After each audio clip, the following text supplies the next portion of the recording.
I held fast to my husband's hand, relying on him to guide me as we stepped forward.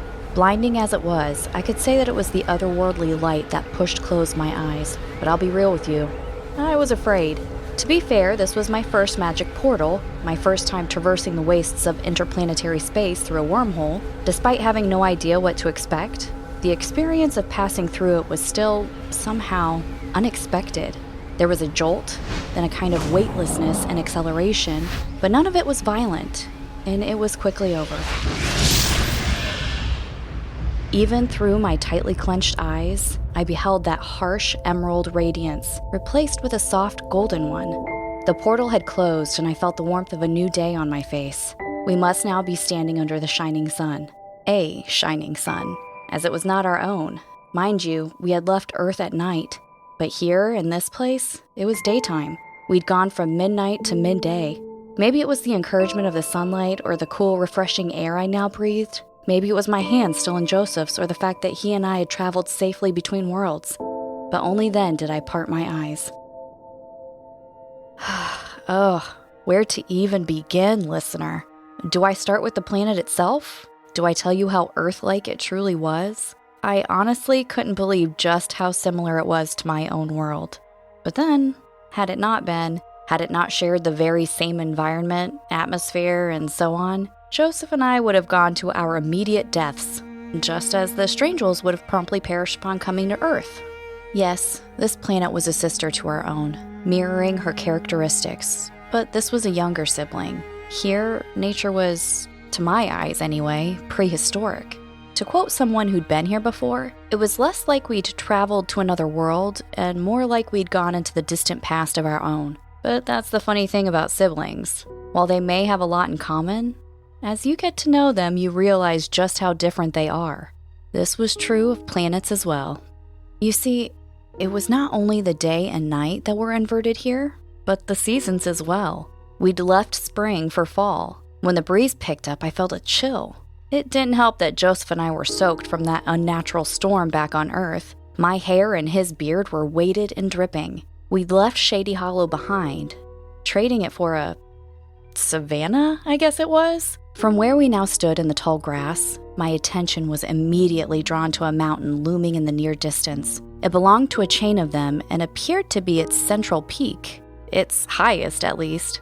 I tried to climb it with my eyes, but the summit vanished among the clouds. This is when I should have looked away to give my attention to the rest of this alien world, but I couldn't tear my eyes away from the clouded mountaintop. I didn't want to. I was having some kind of experience. Describing the sensation as a presence doesn't seem quite right, and yet I have no recourse. I felt watched. No, not watched. It was different from that. More than that. I felt seen.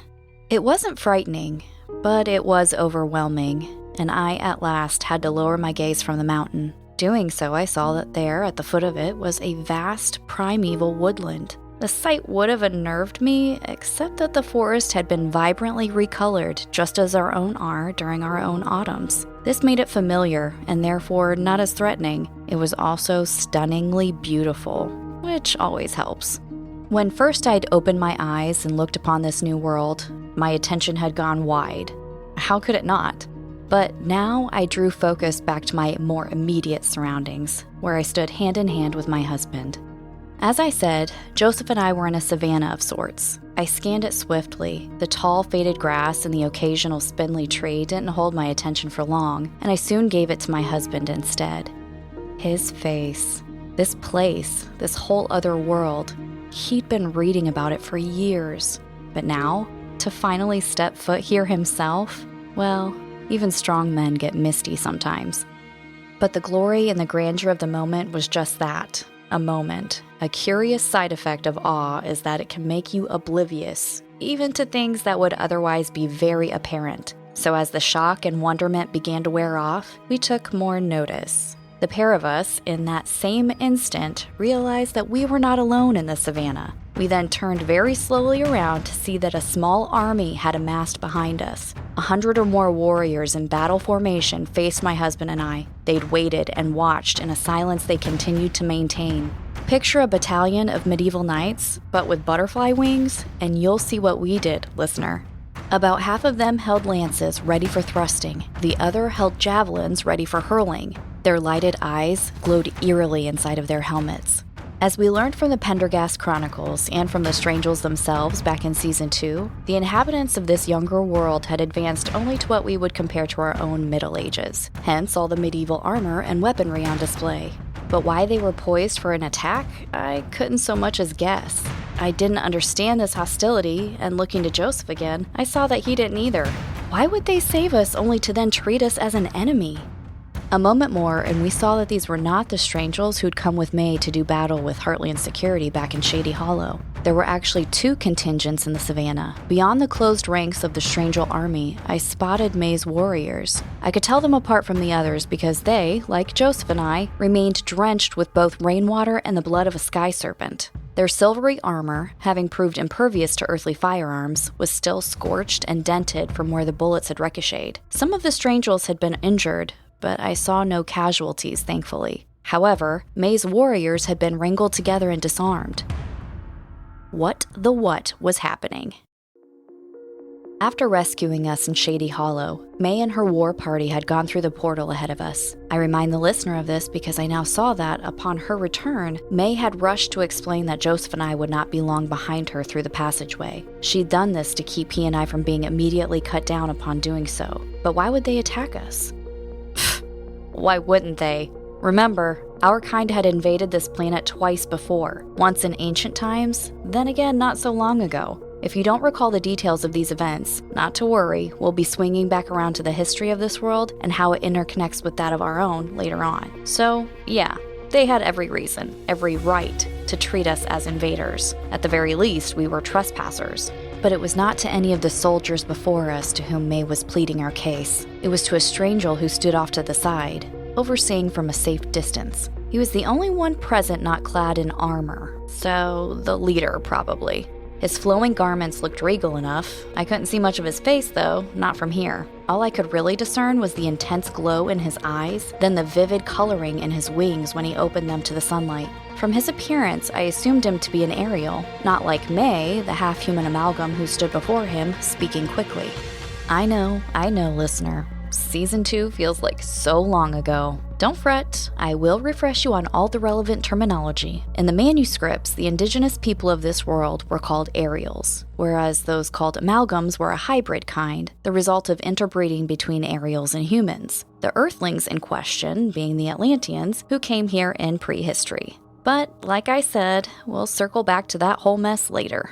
As important as it is that I remind you of these monikers, it's equally important that I remind you that they were mere nicknames used by those ignorant to the native language. And I, regrettably, am no better than any of Pendergast's chroniclers, as I myself employ a nickname for these otherworldly people. In fact, my offense is perhaps even more egregious, as I have used it to refer to both kinds collectively. For right or wrong, I will continue to call them all, Ariels and amalgams alike, Strangels. It's mostly out of habit that I keep this portmanteau of stranger and angel alive, but it's also because of my own ignorance to their language. As I said, I'm no better than any other uninformed human who came to this world ahead of me. And now that I've hand-waved away how I lumped them all together under a single silly title, let me tell you just how different the two kinds of natives actually are. Ariels are capable of true flight. They have hollow bones and lesser muscle density, but they also have a greater glow in their bioluminescent eyes, as well as more vibrant coloring in their wings. Amalgams, by contrast, can only glide with their wings but are physically stronger. The shine of their eyes and the coloring in their wings are dimmer than that of the Ariels, but to this earthly observer anyway, no less wondrous. Looking closer at the Ariel with whom May conversed, I then noticed that he was holding something small and spherical. The size and shape I could make out even from the distance, and despite his having wrapped the object in a cloth. Squinting, I perceived a faint glow of green through the fabric. It was the orb he clutched, the relic that controls passage between the worlds. Then I knew for sure that he was in charge. But May wasn't terribly impressed with his superior position, as she appeared to be now arguing with him. I could tell it was getting heated when she tore off her helmet and all that beautiful red hair of hers took to the wind. Fortunately, before it came to blows, a decision of some kind was reached. Then Mae twisted sharply away from the strange old leader, like she'd been wanting to turn her back on him all along. She started toward Joseph and I. It was a long walk, and she made it angrily, stomping more than stepping. As she neared, I saw that her lovely face was furrowed with frustration. Before she could say a word, we barraged Mae with questions. She promised to explain when she could, but for now, Joseph and I were to be detained. Mae took a breath to calm herself. She then apologized for all of this and for her next request. She asked us to surrender our weapons. Distracted as we were, we'd honestly forgotten about them entirely. That is, until Joseph and I looked down to see that we still held our zappers down to our sides. Depleted of power and completely useless, we didn't mind handing them over. That's also when I again felt the weight of the backpack hanging off my shoulder. All of the new recording equipment was in there, but I thought twice about reaching for anything. You know how it is. No sudden movements when you're being arrested. And I just tossed my field recorder to Sorrel's back on Earth. So that's why none of our arrival here got documented live. Sorry about that, listener, but we had bigger problems at the moment than collecting audio for this podcast. Joseph and I were then escorted from the savannah as prisoners. We'd come to this world to escape certain death on our own, but we may have only delayed it. So, yeah, Earth didn't want us, and this place didn't either. My husband and I were a couple of newlyweds without so much as a planet to call home. This is the Endless Elsewhere podcast, Chapter 16, The Honeymoon. The strange old leader gave some instructions to his forces, then flew from the scene, heading toward the mountain. We were to follow him there, apparently. The army shifted their ranks to escort us. And by us, I mean Joseph and I, of course, but also Mae and her war party, who were getting the same treatment as us humans. After collecting our weapons, she'd gone to rejoin her warriors. Then we were off. Weirdly, the strange old army kept a sizable space between themselves and their captives. They drove us forward, but from a distance. Joseph noticed this and took my arm, bringing us both to a stop. Just as soon did they halt as well. Nor did they resume their march until he and I did. My husband had tested a theory. He shared it with me as we walked. The natives of this other world feared another kind of invader, one that might be hiding inside of us. Even if Joseph and I could eventually prove ourselves friendly, we were potentially still dangerous to these people. We may be carrying earthly germs for which the Strangels had no natural immunity. So we were not to be jailed as much as we were to be quarantined.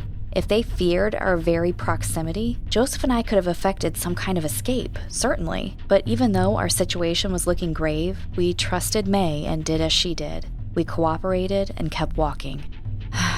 And it was quite the trek we made. I'm not sure of the exact distance, but my husband and I had mostly dried out well before we reached the end, so... Or maybe it just felt longer, as the pair of us were already exhausted. Go back and listen to the end of Season 3, and now imagine us doing all of this right after that. We were moved ever closer to the mountain, what I would soon understand to be the heart of the strange old domain. But to reach it, we needed to first pass through the woodland that lay at its feet. A mere trail would not suffice for so large a group as ours, which is why we were directed to a sizable tree tunnel. This cut a clear path through. I'd thought it fantastic from afar, so you can imagine my excitement to move into the embrace of the forest. I stepped into a cathedral. The ceiling was the canopy of colored leaves, held aloft by countless columns that were the trees. I gasped, audibly, unabashedly. I couldn't take in the enormity, the magnificence, the fairy tale beauty of it all, but I sure tried.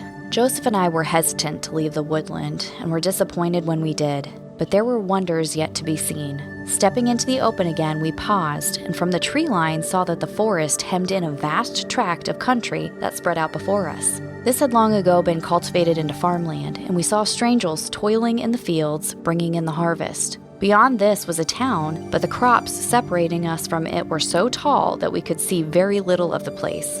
The outline of its structures, the pillars of its rising smoke, that was all we could make out from here. And this was as close as we were going to get for now, being trespassers and potentially contagious ones at that.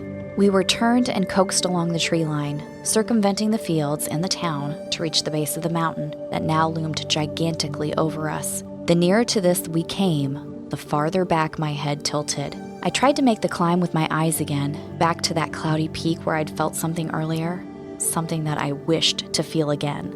However, about halfway up the tiered mountainside, I was interrupted.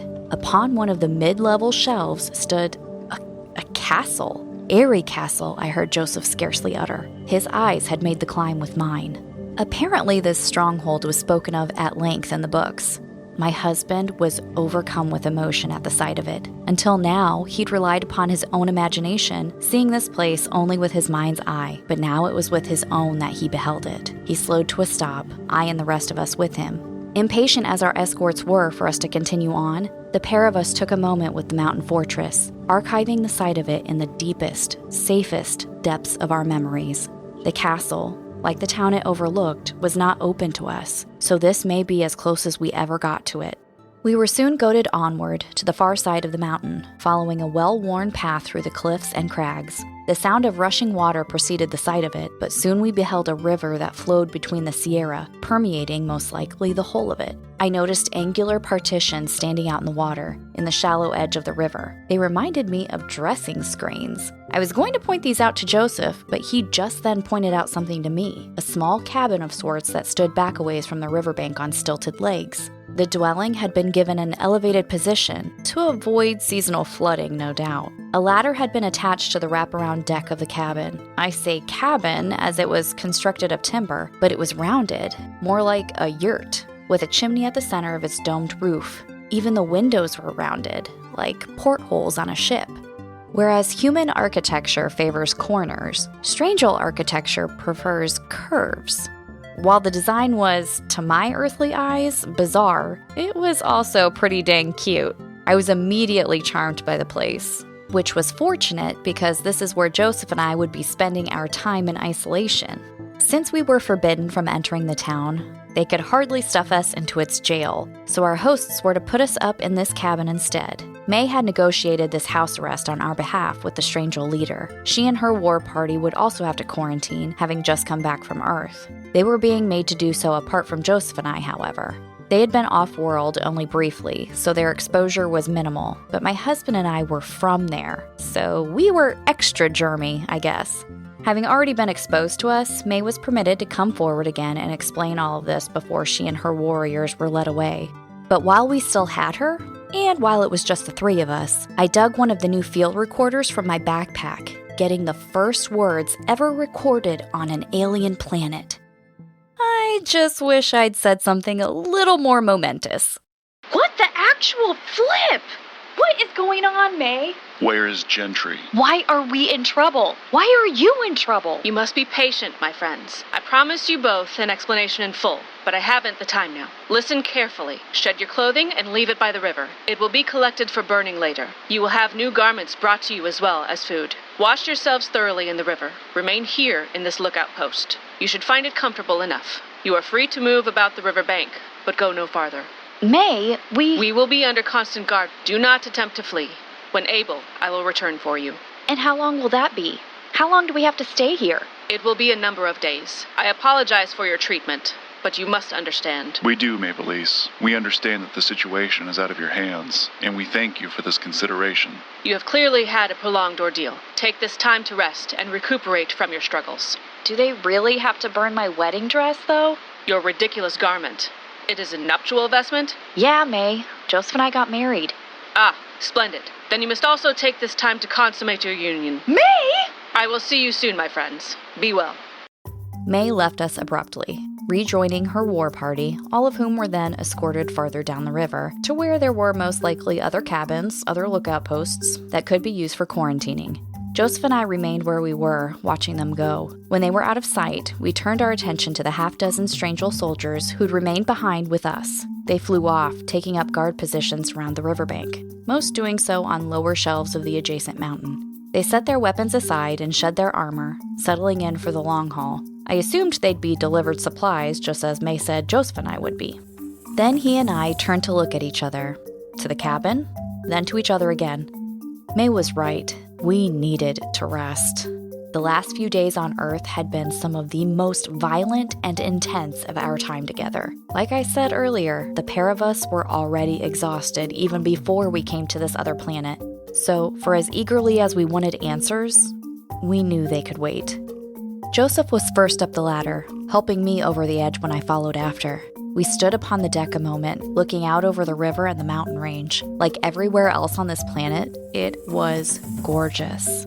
Then we turned to the cabin. Whereas the rest of it was unpainted timber, the door was a lively, inviting red. It didn't have a knob, but rather a latch. Turning this aside, the door went inward, and we with it. The place was clean and comfortable, even decorated. May had described this as a lookout post, so I wasn't expecting such finery. But this was the way of the Strangels. They were an elegant people and reflected it in their lifestyle. I appreciated that.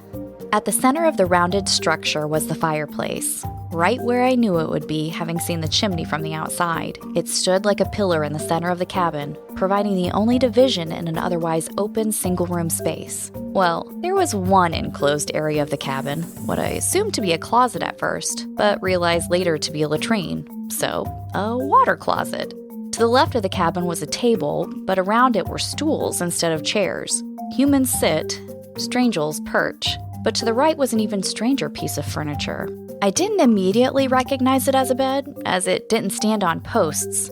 It didn't even touch the floor. The frame was suspended from the ceiling by silvery chains tethered at each corner. Oh yeah, they're beds. They are described this way in the books. Why do they? No idea. Well, I've always liked hammocks. This should be a little different, right? Get the blankets off of it while I start a fire. We're gonna need to warm up after our dunk in the river. Do they really expect us to bathe in that freezing water? And with all those guards watching? Did you see the partitions? Oh, that's what those are for. I still don't want to. I don't either. I know it's not ideal, but if we hope to find a place with these people, we need to do as they ask. I need a bath anyway. Oh, yeah, me too. There was a stack of firewood by the door that we'd overlooked upon first entering, and beside it a box of twigs, leaves, and other dry brush. Joseph quickly readied the logs and the kindling inside the fireplace. Here he found a pair of small metal rods, what my husband called strike sticks. He slashed one over the other and sparks erupted, but they did not catch immediately. As Joseph worked on that, I returned the field recorder to the backpack and set this on the floor. Then I went to the hanging bed and pulled the blankets off as he'd said. There were 3 of them total, one for each of us to use outside, then one to share when we came back in. I suggested we remove our boots now so that we wouldn't be struggling to get them off in the river. Joseph agreed, and we did so once the fire was going. Only because we knew there'd be a warm cabin to return to did Joseph and I then leave it for the river. Both of us held aloft our own blanket and started into the water. I glanced at my husband as we went, concerned for him. Joseph is not keen on large bodies of water, as you know, listener. But we didn't have to go deep into the river, so he seemed fine. Well, except for the cold. The water was even colder than we feared it would be, and so the pair of us worked fast. We waded quickly out to the partitions and concealed ourselves behind them. Over the top edge of these walls, we slung the blankets to keep them dry for as long as possible. Then the pair of us stripped off every last stitch of our filthy, bloody clothing. These too we slung over the top edge of the partitions, then got to work scrubbing ourselves with the brick of soap provided. The sooner we were clean, the sooner we could flee back to the cabin. Once done, we pulled the blankets down and around ourselves. There was no way to keep these dry, and they were soon as wet as our clothes, which we also pulled down to take with us. We emerged from the privacy of the partitions, then from the river itself. Unceremoniously, we dropped heaps of sopping clothing upon the rocky riverbank, to be collected and destroyed later, as May had said. Soaking, shivering, and exposed, we held the blankets in place as we made for the cabin just as fast as we were able. Before we knew it, my husband and I were up the ladder and through the red door. We threw aside the wet blankets and wrapped the dry one around us both. We huddled together beside the fire, desperate to warm up. It, didn't take quite as long as you might think, listener. Through quivering lips and chattering teeth, I asked Joseph when he thought our new clothes would be delivered. Tomorrow, he guessed. But then added that we wouldn't be needing them anyway. My husband took me in his arms and kissed me. And, now we fast forward to the next day. We'd slept well into the afternoon, but That's what happens when exhausted people exhaust themselves even further, I guess. Anyway, I was the first to wake, Joseph not long behind me. I didn't realize he was so, or that he'd grabbed my field recorder and switched it on. Be thou my battle shield, sword for the fight. Be thou my dignity, thou my delight. Thou my soul shelter, thou my high tower.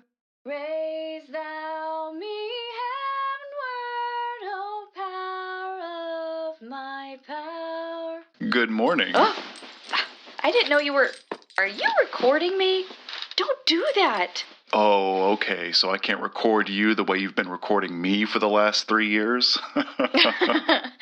Fair. I'm probably gonna erase it, though. I don't think I've ever heard you sing.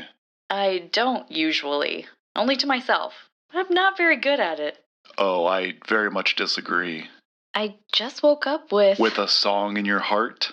Kinda, yeah. That's weird, right? It's the place. Oh, and here I was thinking it was you. Maybe it's both. Why did you say it's the place? The people here are known for their singing. Really? According to the books, it's a big part of their culture. Oh, wow. Well, do they... Did you order pizza? What? I think we have a delivery. I pulled the blanket up and over me as Joseph rose off the bed. He moved to those other 2 blankets we dropped on the floor last night, finding them both to be still rather damp. Even still, he lifted one and wrapped it into a makeshift toga for himself. Then he went to the door and opened it. There was no one there, but a pair of crates had been placed on the stoop. As he brought them in, my husband glanced down to the riverbank and reported that our old clothes had been taken away, which meant that at least one of these boxes contained our new garments. He set the crates on the table and opened the first. As eager as we were to have something to wear, Joseph and I were not accustomed to strange old clothing, and they took some figuring out. In fact, each of us was so busy with our own dressing that we didn't so much as glance at each other until both were fully assembled. Then we looked on one another with widened eyes. I've always thought Joseph rather dashing, but you should have seen him now. He was all in black, as if the Strangels had known this was his color. They had outfitted him in snug trousers and shirt, all of it covered in a lengthy, sleeveless coat with an upturned collar and buckled straps down the chest. My husband said it was called a gambeson. I just called it handsome. As for me, the principal part of my outfit was a black and green dress with yellow trim, lacing down the front, and peasant sleeves. The Strangels had provided me with leggings and stockings to wear underneath this to keep me warm in the autumn air. They had also taken the extra consideration in creating for me a short, cropped jacket to wear over the dress, as this garment was backless. All the attire of this winged people was so, for obvious reasons. But Joseph's clothing was not. As we'd later learn, his had been specifically designed for a man of Earth. The Strangels had brought us both footwear, but Joseph and I determined to keep and wear our own boots instead. You look amazing. You look amazing. I love your dress. Thanks. It reminds me of a Halloween costume I used to have. Ooh, it's got pockets. Does it? Is that important? Oh, sweetheart. There's 2 things all women want. The first is respect. The second is clothes with pockets, and they seldom get enough of either. Huh, I'll remember that. I really hope that other crate is our food. Oh, now I wish it was pizza. I'm starving.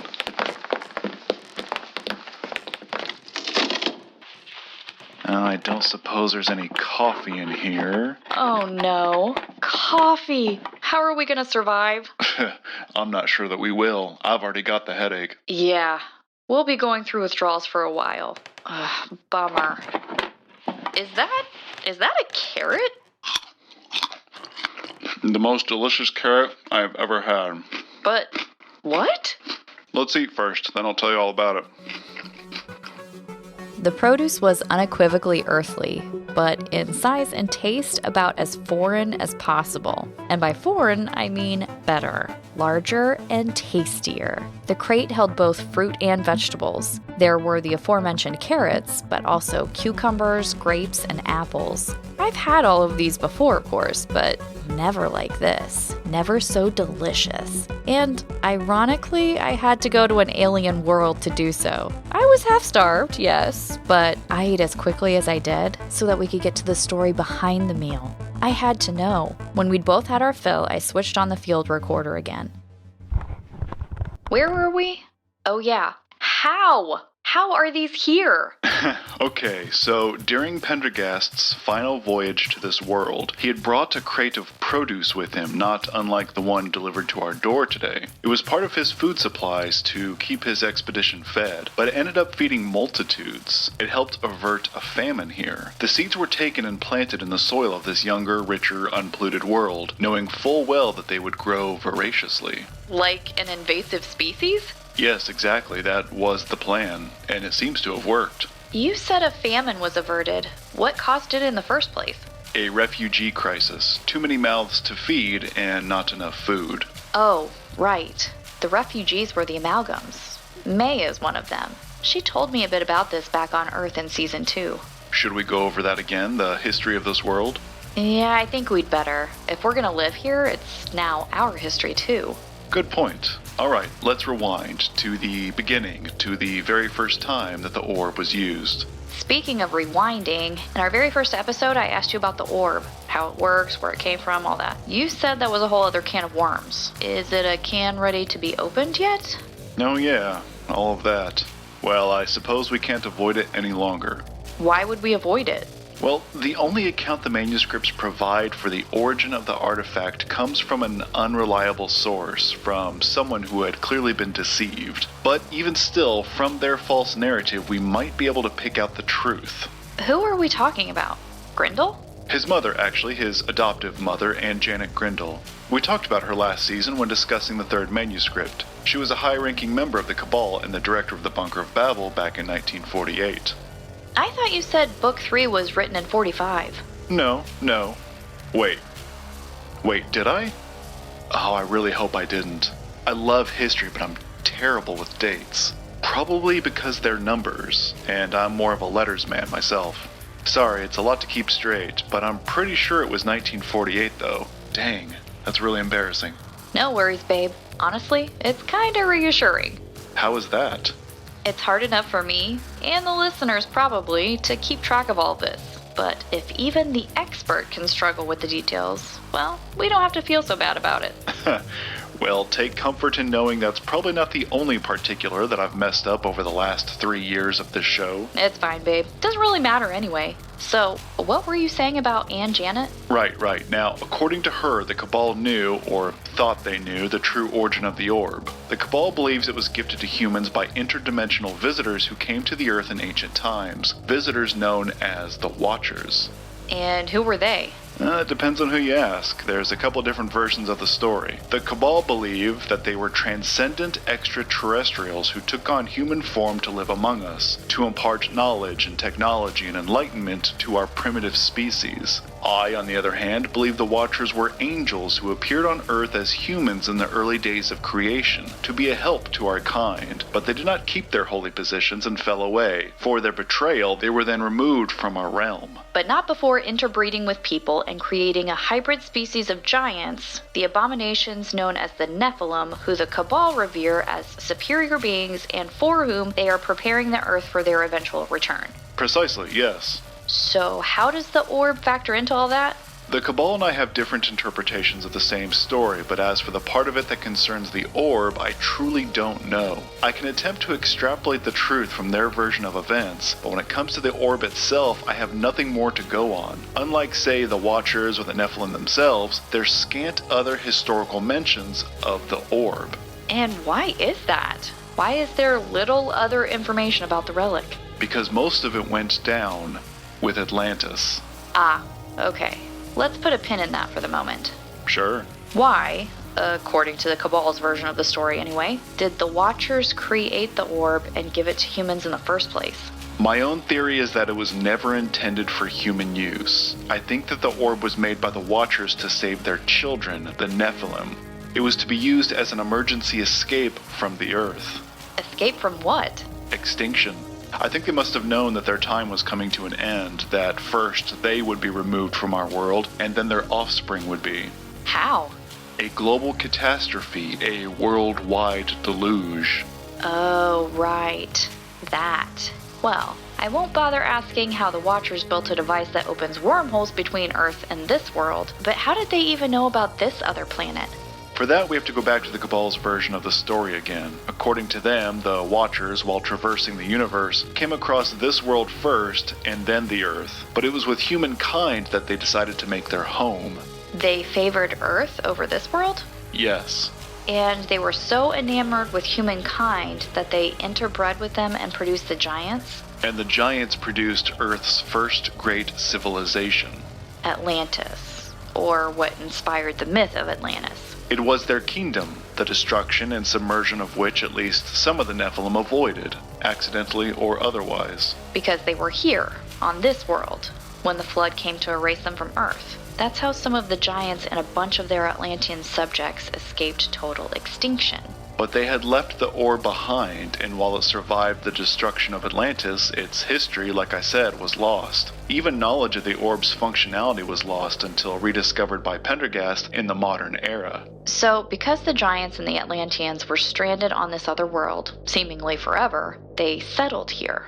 Right. They explored the planet, finding the native inhabitants. They first befriended and then betrayed the indigenous people, the Ariels, of whom many were poisoned against their own kind and sided with the invaders in the ensuing conflict. And still, even though they faced overwhelming odds, the Ariels defeated the enemy and drove the giants, the humans, and their own traders beyond their lands, banishing them to an archipelago off the coast. This came to be known as the Lost Isles. Here the invaders from Earth rebuilt their civilization, creating a new Atlantis. And, most likely at the behest of their giant overlords, who were themselves a hybrid race, the humans and traitorous Ariels interbred, producing the Amalgams.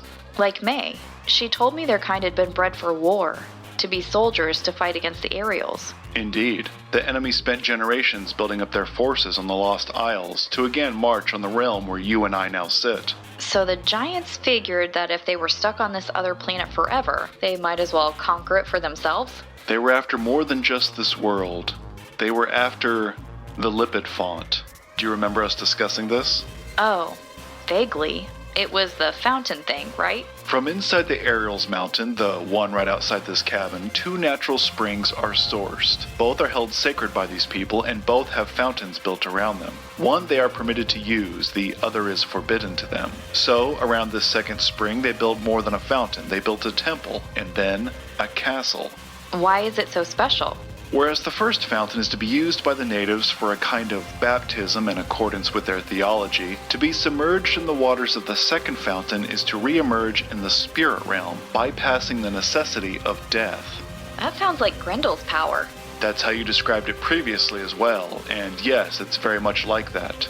So you can see how bad it would be if the lipid font fell into the wrong hands. The invaders got close to getting it that first time, and they were more than ready for a second attempt. And it would have been a successful attempt if not for the fulfillment of a prophecy. The Ariels had been promised a defender, someone who'd come from Earth to fight against his own kind. Jonas Gentry, the man who came with Pendergast on his first voyage here and then stayed, who, ages later, sent May and the other Strangels to Earth to warn us of yet another prophecy, the one about the fall of Circle City. You asked May about him yesterday.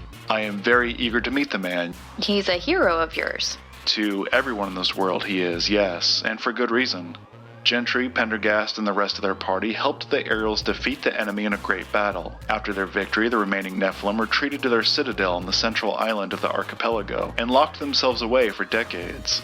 In that time, the Atlanteans, who could not live in peace with the Ariels, were then banished across the sea. Because just offshore wasn't good enough anymore. They were permitted to build ships, and then sent off to colonize new lands. What made Gentry think these people wouldn't just go build up their numbers again and attack exactly as they'd done before? He didn't, but Gentry couldn't just have them all executed. This was mercy, something new to the battle-hardened soldier. He was a changed man now.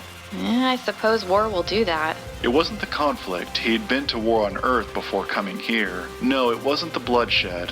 It was something else. What then? It was his accidental baptism in the lipid font. During the besiegement of the castle, he'd fought to defend the temple, chasing an adversary into it, and well... Splash. What happened? The sacred waters did as told. His soul was separated from his physical body. He was now adrift in the spirit realm without having died. Like Grindel? The man who made himself a demon? Yes, but while in the spirit realm, Gentry was confronted by an actual demon. Oh, so like a demon. It, and probably others, had come with the Nephilim and the Atlanteans through the portal from Earth. Likewise, an angel had come with Gentry, and she confronted this evil spirit, defeating him before he could enact his own nefarious plan for the Lipid Font. Apparently she and Gentry, these two warriors, angel and human alike, were both meant to come to this second creation. Both had a mission to fulfill. Wow. Okay, what next? Gentry, knowing he was not supposed to be in the spirit realm, not yet anyway, returned to his body, while the angel took her place in the temple to guard it from further use with a flaming sword. Alright then. And now we come back to where we started. The famine and the amalgam refugees. When the Atlanteans departed from this hemisphere in their ships, they left behind an entire generation of amalgam children, who they assumed would only be a burden to them. After all, their kind had been bred for a war now lost, so the amalgams were abandoned, orphaned. But the Ariels wouldn't just leave them to die and took them in. Right, hence the food shortage that was then solved with Pendergast's second voyage to this world, when he brought earthly produce that could be planted. All those farmlands we saw on our way here, that's the result. Lindsay, you okay? Yeah, it's just... So you're telling me that up on that mountain, the one right outside our door, there's a castle, and inside the castle is a temple, and inside the temple is a fountain whose water acts as a portal to the spirit realm, and standing guard over it is an actual angel? With a flaming sword, yeah. Like in Eden. It was speculated by Gentry that the mountain is this world's version of Eden.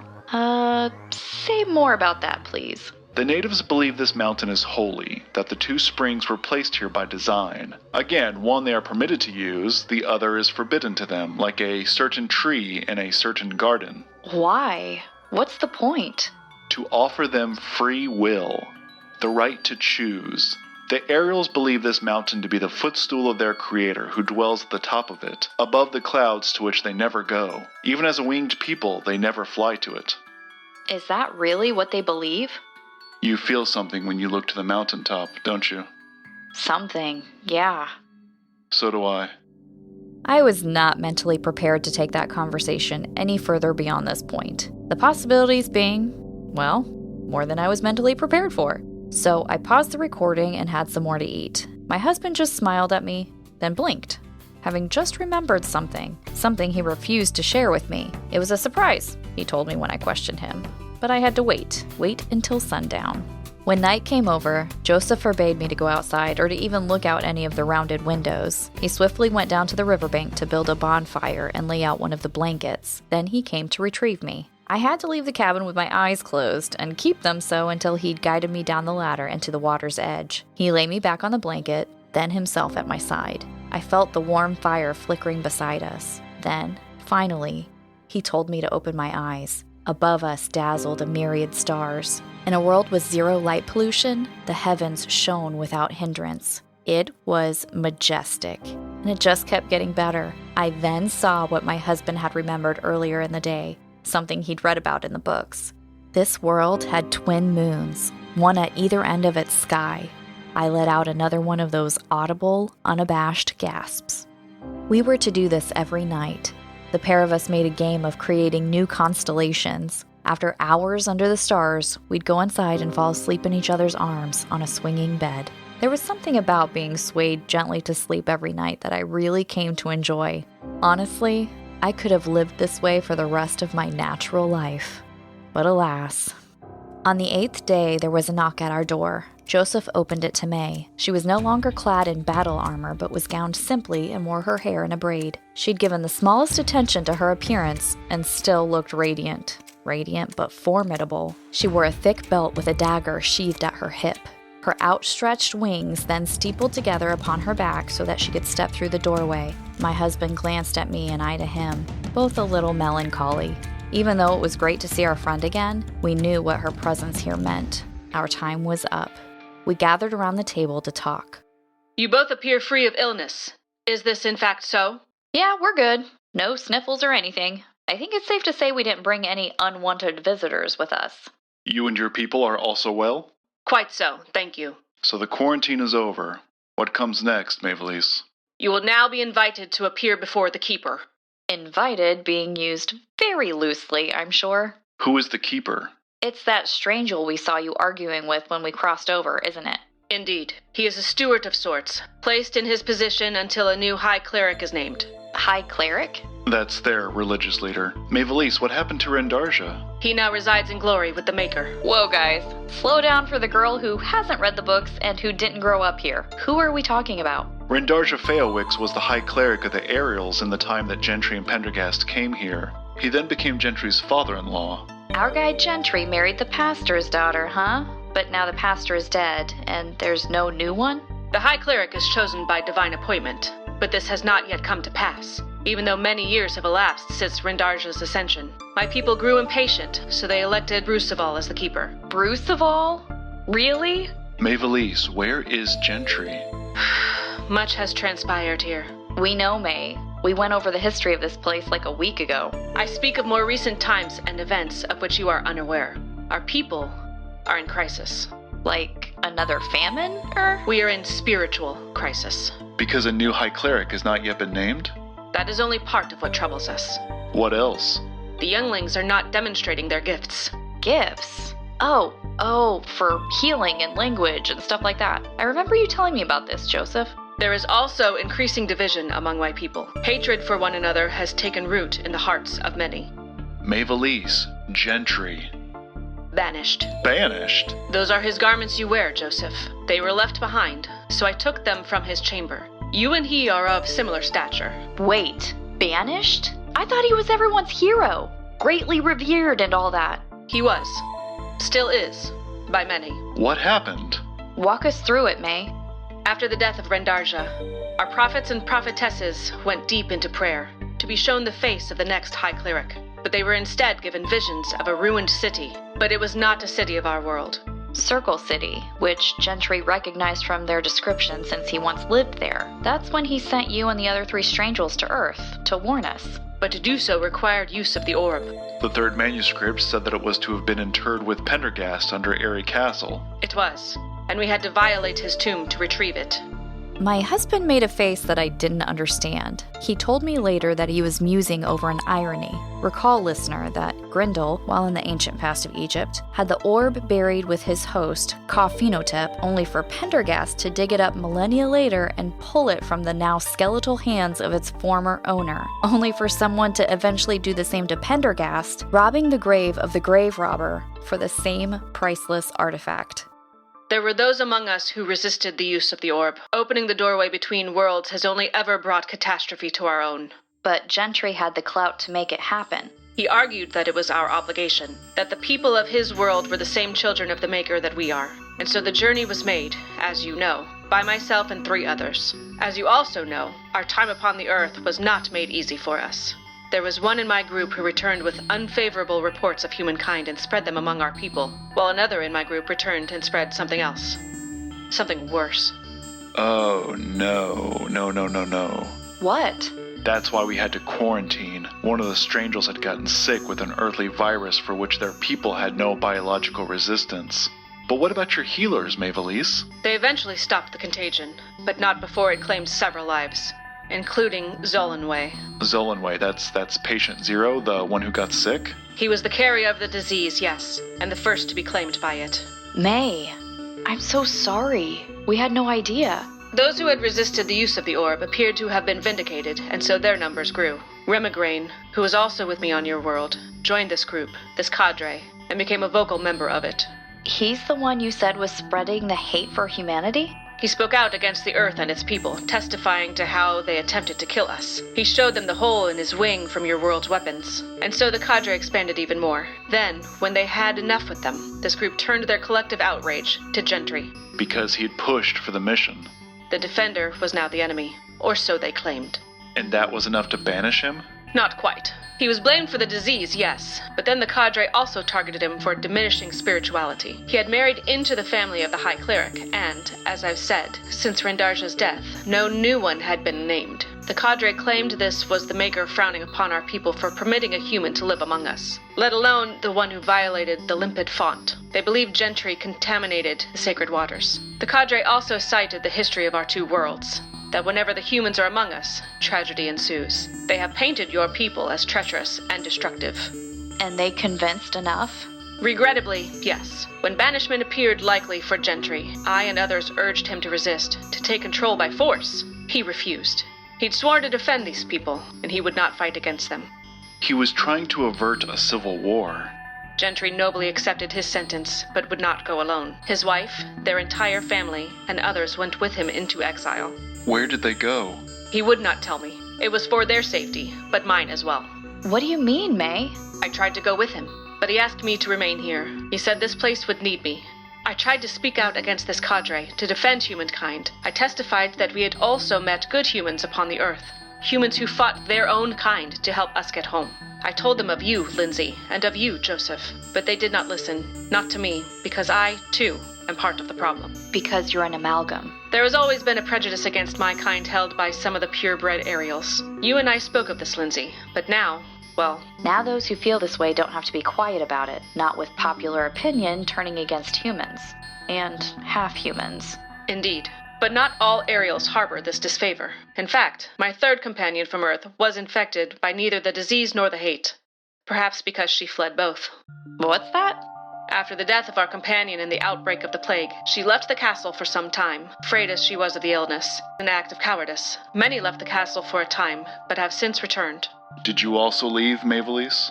I remained and tended to the sick. Well, if she's one of those who came to Earth with you, she's no coward. I have tried to convince her of this, yes, but still she feels the sting of guilt. This, perhaps, is why she has become an ardent critic of the cadre, publicly denouncing their vile beliefs. She's trying to make up for running away. I believe so. Even though she was wounded by the humans of Circle City, she still defends your people. She's the one who got hit in the arm, right? Yes. Flodoorwen is her name. Ugh, these names. Is there like a 3-syllable minimum with you guys, or what? Okay, let's simplify this. The Keeper. What was his name again? Bruceval. Let's call him Bruce. And the other two, your buddies we met on Earth? Remigraine and Flodoorwen. Now they're Remy and Flo. Lindsay, you must understand that our names carry significance, and to shorten them is a disrespect. I get it, but at first you didn't like me calling you May, and now you love it, right? I do, in fact, continue to loathe it. Oh. Anyway, so what about Bruce? Bruce? The Keeper? Bruceval. Yeah, him. He a part of the cadre too? He is not. However, even as he attempts to remain impartial, he does the will of the majority instead of what he knows to be right. He seeks to please those who put him in his position, in order to maintain authority of it. He's a politician. Say no more. He looked pretty mad at you the other day. What was that all about? For assisting in our escape home, I made a pledge to the pair of you, to come to your aid if ever I could. A pledge that you fulfilled and for which we are very grateful, Maevalesse. Visions of your distress were sent to my people. It was also revealed to our prophets and prophetesses where on our world we were to open the portal in order to reach you on yours. Huh? Where the portal opens on one world corresponds to where it opens on the other. That part of the savannah synced up to Shady Hollow. Right. But there was a problem now. Gentry was gone, and Bruce wasn't gonna let you use the orb again. I had those loyal to me quietly arm in armor themselves, then assemble in the appointed place. They awaited me there as I stole the orb from Bruceval. May, you little rebel. Gentry was taught the use of the orb long ago. He instructed you as well? Of course. Anyway, realizing my defiance and theft, Bruceval roused a force to apprehend me. But you and your friends were gone before then. I get why you left the orb behind on your first trip, but why did you do so again? I left it behind for Bruceval to recover, to demonstrate that we were not attempting an overthrow. The orb is now carried as a symbol of authority, which I find disgusting. Power comes from above, not below. Gotcha. So Bruce and his army just waited there in the savannah for you to come back. But then we came back with you, and that's when they nabbed all of us. So are your people in trouble too? The ones who went with you to Earth to save us? As their leader, the responsibility lies with me alone. I shall face adjudication with the pair of you. Adjudication? You mean judgment? I was sent to check on your well-being. To see if we're healthy enough to be executed? It will not come to that, Lindsay. What can we expect? Will they send us back to Earth? Brucival will not risk the use of the orb again. So what? Banishment on this world? Very possibly so. And when are we to be tried? Tomorrow morning. Well, they get right to it, don't they? I will come to collect you when it is time. The adjudication will be performed in Airy Castle. I am sorry, my friends. I was trying to help, but this is the best I can do. Maevalesse, we appreciate very much what you have done for us. Yes, we would be dead if not for you. Thank you. Joseph and I had done our best to reassure May, and in all earnestness. It didn't look like we'd succeeded, though. But then, it was nearly impossible to read the face of the stoic, near-emotionless amalgam. Even her body language gave nothing away as she stood and moved for the door. She pulled it wide, but then paused to look back. Your recording machine there. Do not bring it tomorrow. Why not? If it is seen, it will be destroyed. Why? Just because it's from Earth? The cadres seek to remove all traces of your world from ours. You will see this demonstrated for yourself tomorrow. I was just starting to like it here in our little cabin, and now they're kicking us out. Whatever happens tomorrow, we will face it together. Like always. And so we did. Early the next morning, there was again a knock at our door, and again Joseph opened it to May. She did not enter, but rather stood waiting for us to exit. When we did, May turned and with her wings outstretched, stepped casually over the side of the deck, gliding to the ground. Joseph and I descended the ladder to join her there. Then the three of us went for a walk. I looked up the tiered mountainside to those smaller shelves where our guards had kept watch over us for more than a week, and saw that the posts were now abandoned. I thought that was odd, but it wasn't like the Strangels trusted us now or anything. By this point, everyone had heard May's report that we were healthy, so even if we'd left the cabin and come into their company uninvited, it would not have been to spread contagion. But still, that would have given our detractors the perfect excuse to kill us right then and there as trespassers. Maybe they'd hoped for that. Or maybe they'd hoped we tried to escape, running off to die on our own in the alien wilderness, saving them the trouble of the kangaroo court that awaited. I was perplexed when May took us the long way. While my husband had read of this place, it was an all-new world to me. But I'd seen enough of this territory to know that we were taking an indirect route. The quickest way to the castle would be to round the mountain and head straight up, but May had other plans. So, once we'd hiked around to what I will call the front of the mountain, she led us down the slopes to the foot of it, where the farmland and town were hemmed in by the forest. As we neared this expanse, I saw what I had not recognized as corn stalks when first we came this way, as they towered to 15 feet or more in height. Now that I knew to look for them, I saw many earthly crops growing similarly enormous, but my attention was just as soon drawn to the Strangels who were out working the fields. As before, the winged people were toiling to bring in the autumn harvest. They flitted from one place to another, wielding their bizarre sickles and scythes. Unlike before, however, we were now close enough to see them in detail. And they, us. The workers seemed to forget their reaping entirely as their lighted eyes fixed on Joseph and I. It wasn't until we entered the town, however, that I realized what May was doing. She was making a point, and a sharp one. She wanted everyone in the community to see her human friends before we were sent away forever. She wanted them to look us in our non-glowing eyes before their leader banished my husband and I from their realm. They would have to then live with the guilt of their complacence. Like the farmers, the townsfolk stopped and stared. Some of the winged people shrank back from us and covered their faces, still afraid of infection, while others actually stepped forward and raised a welcoming hand. They were a divided people indeed. From the moment we'd passed through the wooden gates of the town, I was astonished by the tidiness. The listener is envisioning a medieval town, as you should be, but there was none of the filth or squalor you'd expect, or that I expected at least. This was a people that held to the highest standards of cleanliness, as well as orderliness, but the three of us were to witness some disorderliness. A group of angry aerials swooped into the street and overturned a cart of what looked like string beans on its way to the storehouse. The uproar would have escalated if not for our passing. Sight of us shocked all involved into stillness. May quietly explained to us that the cadre had taken issue with human food and were protesting its consumption. They were engaging in these mildly violent demonstrations with increasing frequency. But it wasn't just human food they took umbrage with. It was human everything, including the spoken word. Gentry had taught many of them American English, which is why they speak it with our own accent. However, it is not called such in this world. The language was renamed the Defender's Tongue after the man himself. Well, some of the younger, brasher aerials, obvious members or at least sympathizers of the cadre, overheard the three of us speaking this and came forward to confront us. Joseph and May both hardened their stances, ready for a fight, but I quickly resolved the situation by pretending to sneeze. With terror, they flung their hands over their faces and scattered. My companions looked at me. I winked. They smiled. Then we continued on. Seeing none in the fields or the town, I'd assumed that the Strangels did not keep animals, not as pets or livestock or even beasts of burden. But then we heard something large huffing deeply behind the walls of what must have been a stable.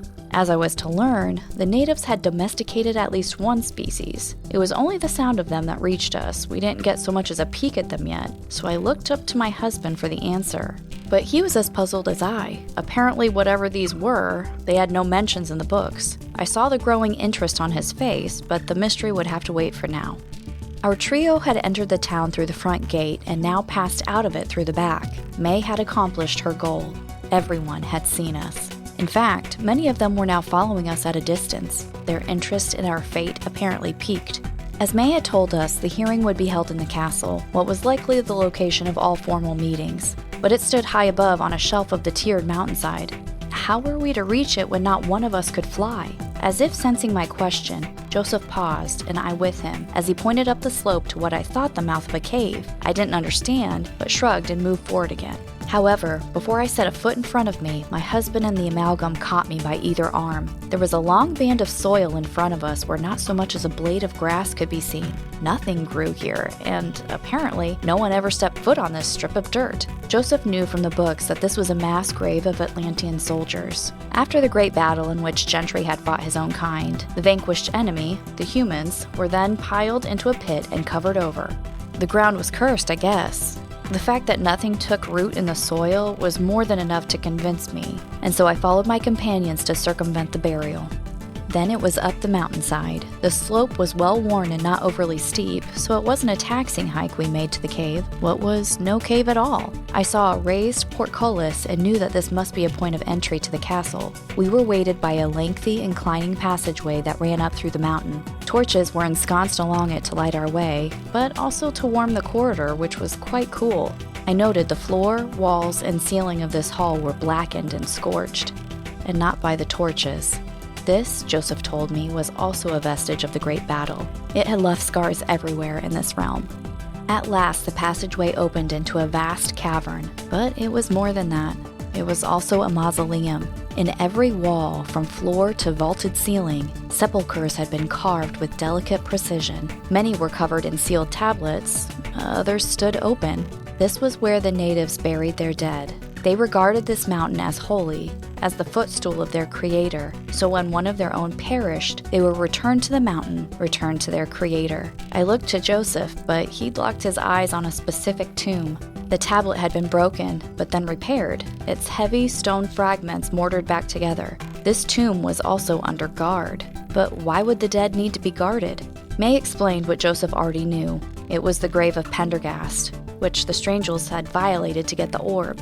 However, the ongoing placement of this human body was now contested, she told us. The cadre wanted the remains removed from the mountain, arguing that a man of Earth had no right to be buried here. To them, he belonged down in that mass grave we'd just seen. The cadre had even tried to forcibly exhume the bones, hence the guards who'd been stationed there. May wasn't kidding. They sought to expunge everything human from their domain. A door in the ceiling was then opened and the light of day shone down into the crypt, revealing in full what we'd been squinting in the torchlight to see. Also illuminated was a massive staircase that rose up to this hatchway. Joseph would have very much liked to pay his respects to the grave of Pendergast, or at least to see it up close, but we had to be on our way. The three of us started up the stone steps. A moment more and we stood again in the open, now in the courtyard of what Joseph had called Airy Castle. It was warmer atop the mountain than it had been inside of it, but not by much, as our elevation was now greatly increased. My hands were chilled, and I stuffed them gratefully into the pockets of my dress as I surveyed the fortress. Like our cabin, like all structures here, there was one rounded wall. From the top of this rampart rose towers that lanced the sky. My eyes followed these to their peaks, but then rose even higher to that unseen peak of the mountain itself. The clouded summit was so much closer than before, and yet I'd felt just as close to it back in the savannah as I did now. Yes, I got that unaccountable feeling again when I looked at the mountaintop, and again I looked away, bringing my focus back down to the courtyard. I was now well acquainted with being the center of attention, so I ignored the gawking, glowing stares of the strangers. As it was below, there were both aerials and amalgams in the castle. All had been going about their usual business until our appearance brought them to a jarring halt. I didn't pay them much attention, nor to any of those who had followed us up here from the town. Even as the crowd nearly doubled in size behind us, my eyes were on the first of the 2 fountains Joseph had told me about. Its water was crystalline and perfect. Then I turned and looked across the courtyard to where the second fountain would also be seen, had it not been encased in a small, humble temple whose door was forever shut. While I had been ignoring the people in favor of their home, a voice did reach me. One of the strangers was shouting, not at us, but at his fellow aerials. This was yet another rabble-rouser. At his direction, we witnessed a second upheaval as members of the cadre began flying about the castle wall, pulling up the various ladders that stood there. These had clearly been put in place for the benefit of this community's flightless members, the amalgams, and formerly gentry, who could not simply flutter up to the top of the wall or to the towers that rose from it. Having been designed by and for winged people, the fortress had no need for certain features that are staples of human architecture, like staircases. The one in the crypt was the only set of stairs in all of Airy Castle, nor were there gates or doorways in the wall. It was completely solid. I couldn't help but feel like a prisoner. But then again, I was, so... The ladders, to the cadre anyway, were symbols of the problem that troubled them, like the earthly produce and language, not to mention the earthly people.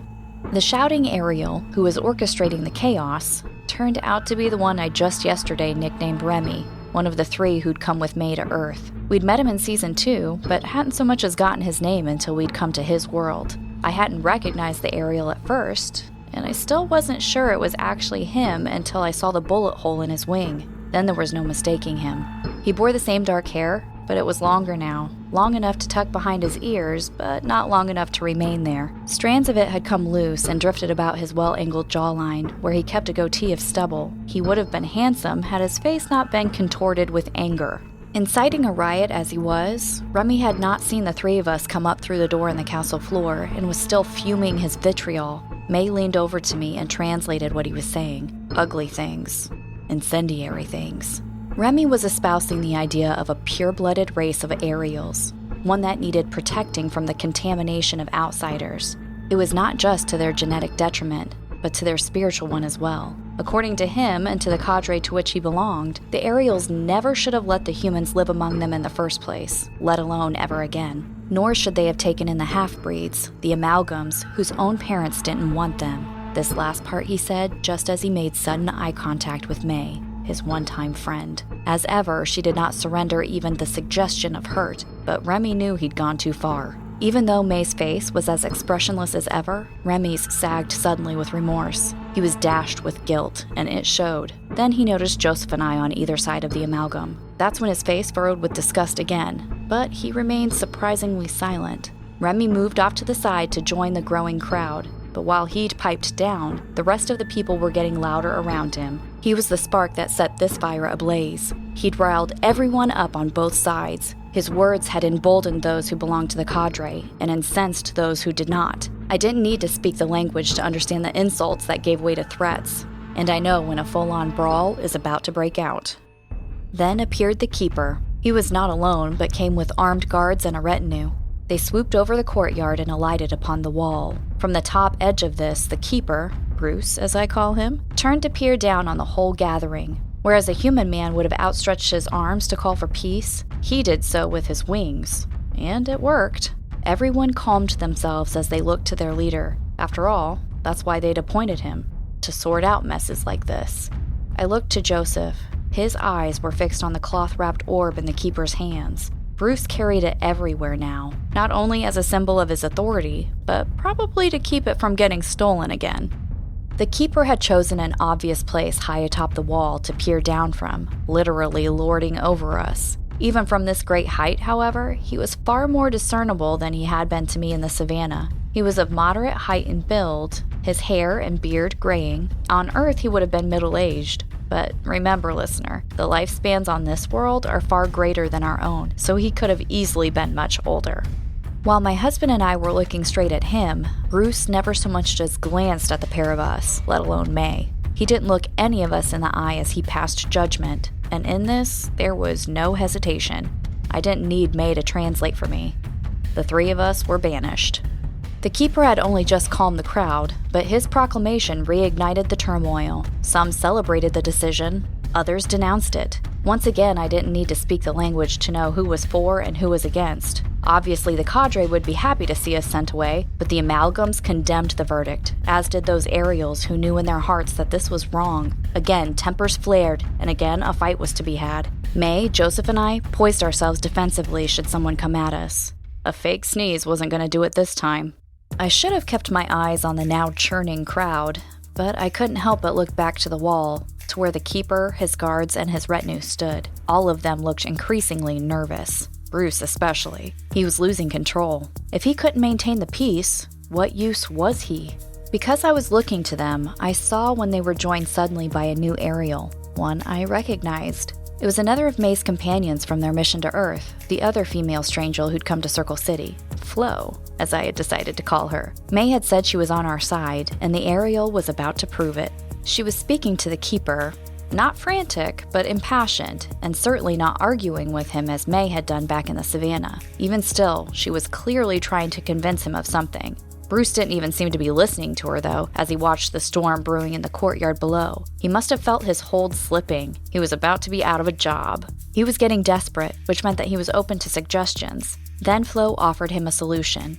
And it was a good one based on how his attention was suddenly wrapped on her instead of the mob.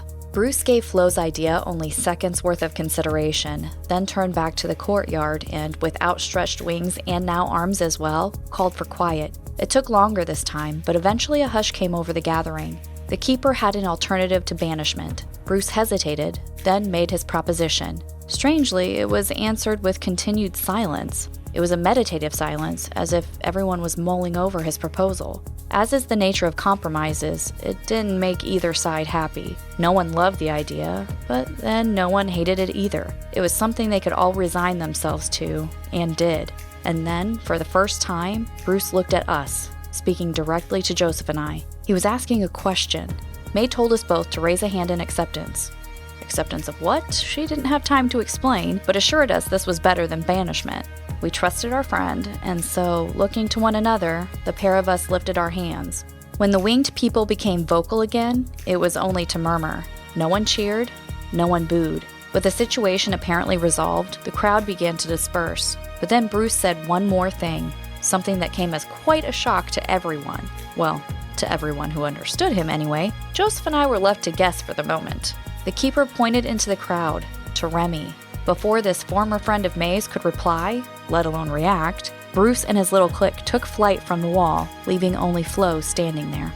As I said, the cadre had been pulling up ladders along the wall when we first came into the castle, but then Flo went and lifted one of these ladders and set it over the side, inviting us to join her. Mae told us to go up, and we did so. I'd climbed half of the ladder when I paused to look back into the courtyard. The crowd had moseyed off by now. Only Remy remained where he was, looking thunderstruck. His expression was a combination of astonishment and horror. Then he lifted his eyes, finding mine. When Remy saw that I was looking at him, the stranger glared and turned his back on me, going down into the crypt. I turned as well and continued onto the top of the wall where Flo gave me a hand and a smile, helping me over the edge. Joseph was right behind me and Mae behind him. Our trio was now a quartet as Flo stood among us. I glimpsed the scar on her arm, confirming this was the stranger I knew from Earth, the one who'd taken a bullet while soaring over Circle City. I looked to her face. She was adorable. Her ears peeked through the curtains of her long blonde hair. She was dressed similarly to Mae and I, but her dress was far more ornate with beautiful lacework throughout. I looked from Flo to Joseph, but his attention had left our group entirely. He wasn't being rude, even when he stepped wordlessly away from us, drawn as he was to the battlements. I too was suddenly overtaken and joined him there. Since first entering Airy Castle, our view had been limited by the imposing wall, but now, atop that wall, our view was limitless. We'd seen little of this alien planet since first coming into it, but now we beheld, well, all of it, or so it seemed. If you've ever stood upon a mountain and looked out over the world, you know what I mean, listener. If not, I would suggest you do some climbing. Eventually, and I do mean eventually, the pair of us had to turn from the scenery and face our hostesses. Before anyone could say a word, however, I took the field recorder in hand. Okay, now we can talk. Lindsay, you were not supposed to bring that here. I told you this. You've had that on you this whole time? Women love pockets for a reason. Lindsay, you... It's fine, May. Nobody is watching. Maevalesse, will you please tell your friend here that we appreciate her assistance? Don't thank her just yet. What exactly did she say to the keeper, and what did we blindly agree to? I try help.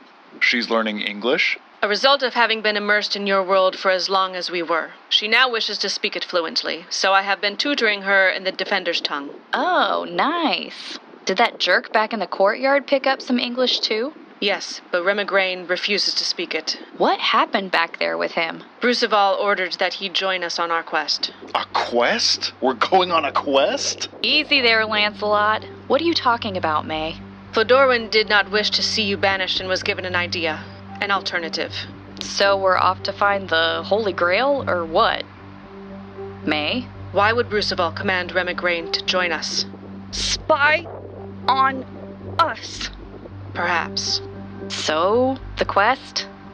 As I have told you, and as you have seen here yourself this day, there is division and infighting among our people. But we have an external threat as well, of which I have not yet spoken.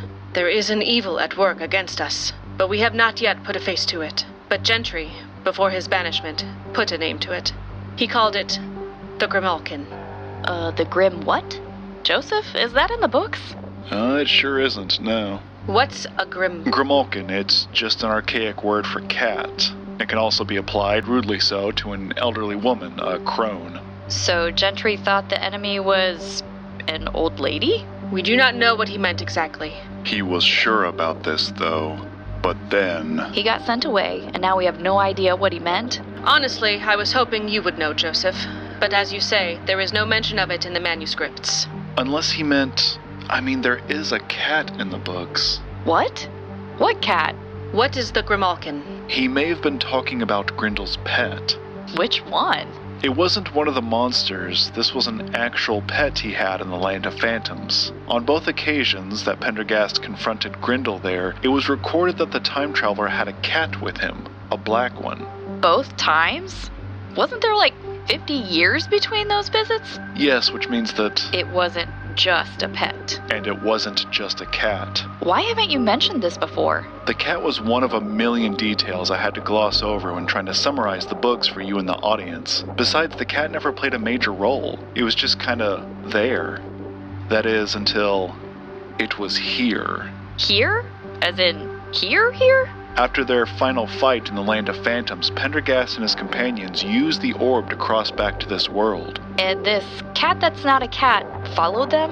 Into land now settled by the exiled Atlanteans, yes. So this whole time it's been on some far-off land with the enemy. And without their giant overlords, there would have been a power vacuum to fill. You think this cat, or whatever it is, took over? This is all pure speculation. Not entirely. A report has recently come to us from our friends of the sea. They speak of a... Whoa, May. Friends of the sea? The Aquatics, as Gentry called them, they are another sentient race of people who live in the oceans of this planet. The people of the water have an alliance with the people of the air.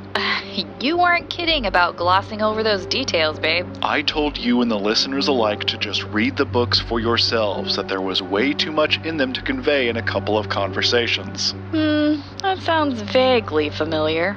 Go on, May. A derelict vessel, scarcely more than a raft, was seen coming ashore.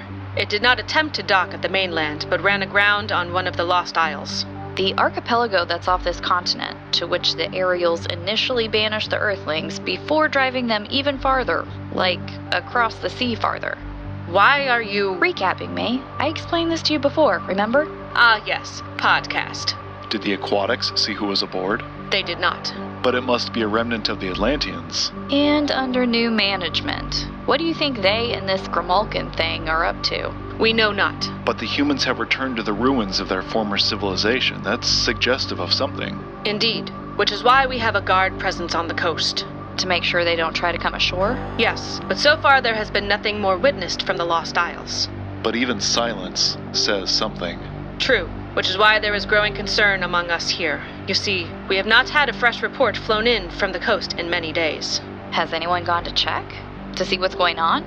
No, Which means no one has gone to these islands yet either? not yet.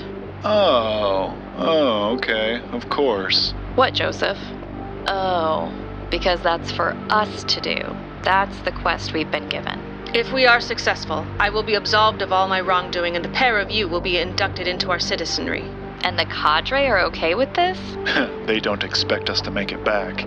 Is that why Remy has to come with us? To make sure we fail? We'll have to keep an eye on that one. So, if this Grimalkin thing only looks like a cat, what are we thinking it really is? Any suggestions about its true nature in the books? Unfortunately, no. All we really have to go off of is the old superstition. What superstition? That black cats are witches in disguise. A superstition that had to come from somewhere. Maybe from the Grimalkin. Her presence in the Land of Phantoms suggests that she belonged to the old world. Old world. All the monsters that lived there were from ancient times, so she may be as well. And if she lived there, among all those creatures as a mere cat? She must be very powerful. What are we to do against such a darkness? Well, May, Joseph and I lived by a motto on our world, and I think we'll be living by it on this one as well. Do good. Fight evil. Repeat. I'm Lindsay Leck, and this is the Endless Elsewhere podcast.